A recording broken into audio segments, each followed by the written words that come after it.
अस्सलामुअलैकुम रहमतुल्लाहि व बरकातुहू। जी हाँ दोस्तों, मैं एहतिशाम निज़ामी कासमी। दोस्तों, मशहूर शायर और राज्यसभा सांसद इमरान प्रतापगढ़ी ने एक ऐसा बयान दे दिया है। उनके इस बयान ने सोशल मीडिया पर एक हंगामा सा बर्पा कर दिया है और लोगों में बड़ी बेचैनी है कि इमरान प्रतापगढ़ी एक समझबूझ रखने वाला आदमी है, उन्होंने इस तरह का बयान कैसे दे दिया। दोस्तों, उनका बयान आपको सुनाएंगे। वहाँ पर कौन लोग मौजूद थे, लोगों ने इस ताल्लुक़ से क्या कहा है और जो उन्होंने बात कही है, शरीयत इस ताल्लुक़ से क्या कहती है, मुसलमानों को इस ताल्लुक़ से क्या करना चाहिए, वो हम आपके साथ शेयर करेंगे। पहले आप इमरान प्रतापगढ़ी का वो जो बयान सोशल मीडिया पर वायरल हो रहा है, जो बयान उन्होंने कल दिया है, आप उसको सुन लीजिए और इसको गौर से सुनिएगा, ध्यान से सुनिएगा। इन्होंने क्या कहने की कोशिश की है, इनके एक एक अल्फाज पर आप गौर कीजिए। सुनिए जरा इमरान प्रतापगढ़ी ने क्या कहा है। निकलना पड़ेगा और उसके लिए सबसे जरूरी है कि हमारे मजहबी रहनुमाओं को आगे आकर के इस पर बात करनी पड़ेगी। और एक बहुत कड़वी बात यहाँ कहकर के आपसे विदा लेना चाहूंगा। बहुत कड़वी बात है, लेकिन सुनिएगा और कोशिश करिएगा कि इसे आगे तक पहुंचाइए। हम ये तो चाहते हैं कि हमारी ईद आए तो इस देश का जो नॉन मुस्लिम लीडर है वो शानदार सी फोटो और ग्राफिक बना करके मुबारकबाद दे। हमारे त्योहारों पर वो आगे आए और हमें सिवैयां खिलाए, हमारे साथ खड़ा हो। लेकिन आपका कोई नेता अगर ईद की होली की मुबारकबाद दे दे और अगर वो होली में कहीं किसी सियासी मजबूरी की वजह से ही नहीं खड़ा हो जाए और उसके कपड़े पे एक रंग लग जाए, तो ये जो फतवे निकलते हैं, इन फतवों से भी कौम को बाज आना पड़ेगा। ये मैं बहुत कड़वी बात कह रहा हूं, ये बहुत कड़वी बात है, लेकिन आपको ये बात समझनी पड़ेगी। इस देश में कितनी पार्लियामेंट है जहां आप अकेले चुनाव जीत सकते हैं? इस बात को, इसका डेटा कलेक्ट करिए। बमुश्किल 10 से 15 सीट निकलेंगी जहां आप अकेले चुनाव जीत सकते हैं। बाकी कैसे जीतेंगे? आपके साथ कौन सा समाज है जो आपके साथ कंधे से कंधा मिला करके खड़ा है?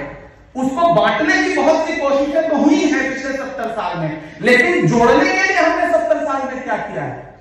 आपको ये तो समझना पड़ेगा, इस पर बातचीत तो करनी पड़ेगी। नहीं करेंगे तो ऐसे ही महफिलें जुटाइए, लोग आएंगे, लंबी लंबी तकरीरें करेंगे, हासिल नहीं निकलेगा। दोस्तों, आपने सुन लिया है इमरान प्रतापगढ़ी का ये बयान क्यों वायरल हो रहा है, आप खुद ही से समझ गए होंगे। दोस्तों, आपको बताते चले, दिल्ली के जवाहर भवन में देश के मौजूदा हालात पर चर्चा हो रही थी। सभी लोगों ने अपनी अपनी बात रखी। कांग्रेस नेता इमरान प्रतापगढ़ी ने मुस्लिम समाज से एक बड़ी अच्छी बात कही।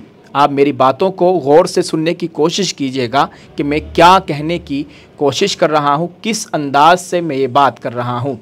इमरान प्रतापगढ़ी की इस तकरीर का मतलब ये है कि अगर एक गैर मुस्लिम नेता आपके यहाँ ईद पर, रमज़ान में इफ्तार पार्टी में शामिल होता है, ईद पर आपके यहाँ खुशियाँ बांटने आता है, आपके यहाँ शीर खाने आता है, तो मुसलमान नेता अगर उनके यहाँ दिवाली मनाने जाता है, दिवाली होली की उनको मुबारकबाद देता है, उनके मजहबी त्यौहार में शिरकत करता है, तो मुसलमान कौम उसके ख़िलाफ़ फतवेबाजी शुरू करती है।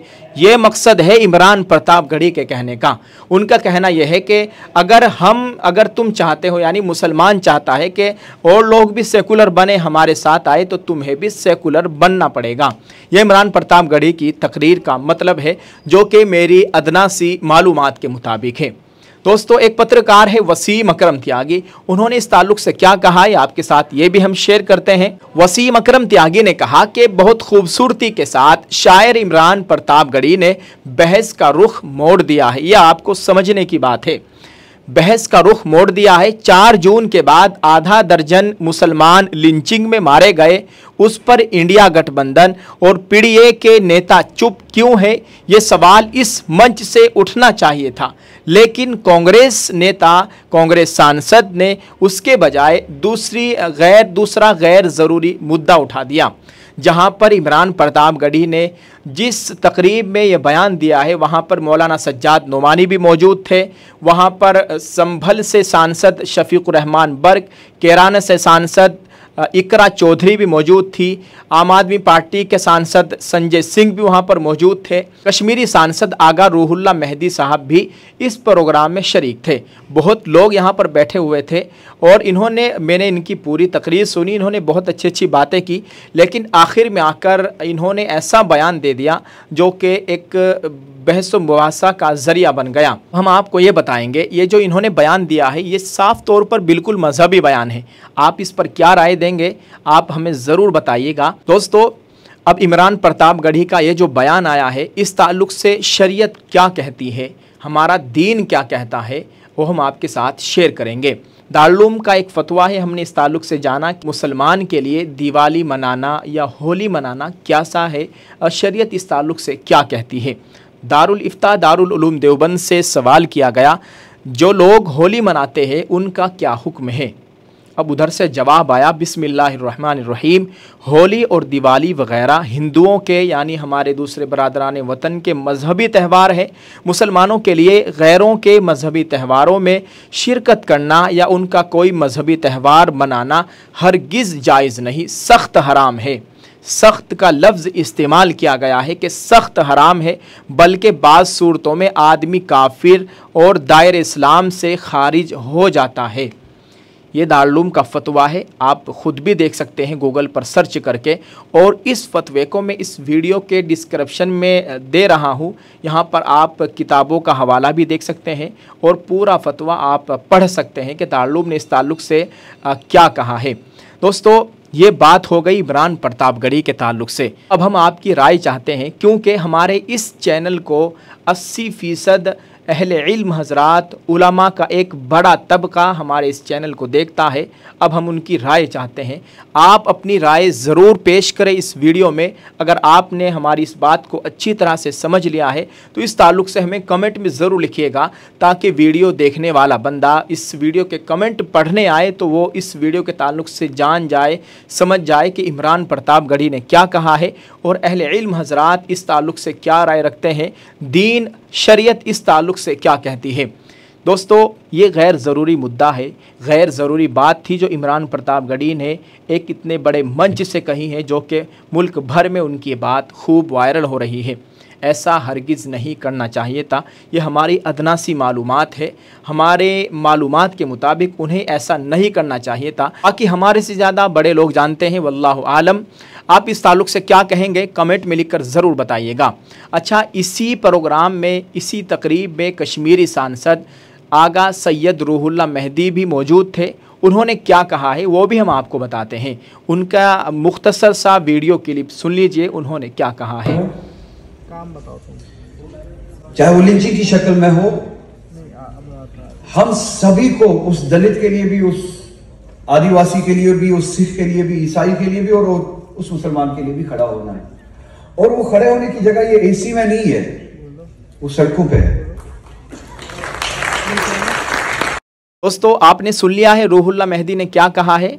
मशहूर जर्नलिस्ट रिजवान हैदर ने इस वीडियो को शेयर करते हुए बताया है कि लिंचिंग के खिलाफ खड़े होने की जगह सड़कों पर है।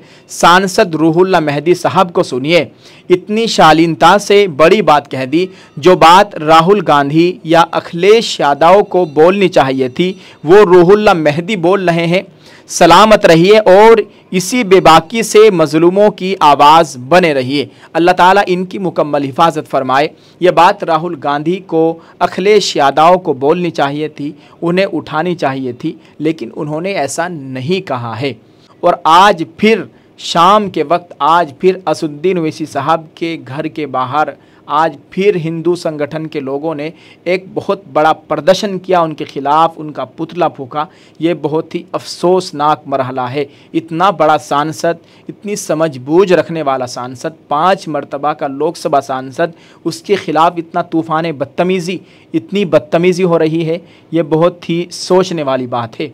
और मुसलमान कौम उनके हक़ में आवाज़ नहीं उठा रही है, यह भी बहुत सोचने वाली बात है। एक तरफ इतनी मुखालिफत हो रही है और एक तरफ सब लोग खामोश बैठे हुए हैं। कम अज़ कम उनके ताल्लुक़ से आवाज़ उठानी चाहिए, ख़ास तौर से मजहबी रहनुमाओं को, सियासी रहनुमाओं को, जो मजहबी कायदीन हैं, जो मुसलमान लीडरान हैं, बड़े बड़े नेता हैं, वो कम अज़ कम अपनी ज़बान खोले। जैसे रूहुल्लाह मेहदी ने कहा है कि इससे भाई क्या तकलीफ़ है, फ़लस्तीन जिंदाबाद कहना अगर कोई गुनाह है तो मैं गुनाह बार बार दोहराऊँगा। रूहुल्लाह मेहदी ने बात कही है, आज ही इस वीडियो से पहले की वीडियो वो इसी ताल्लुक़ से आप उसको भी देख सकते हैं। दोस्तों, आप इस ताल्लुक़ से क्या कहना चाहेंगे कमेंट में ज़रूर लिखिएगा और इसको शेयर कर दीजिए। दुआ फरमाइए अल्लाह ताला हमारे मुल्क में अमन व अमान का माहौल कायम फरमाए। अल्लाह ताला हमें बेहतरीन हुक्मरान, बेहतरीन लीडरान अता फरमाए। आमीन।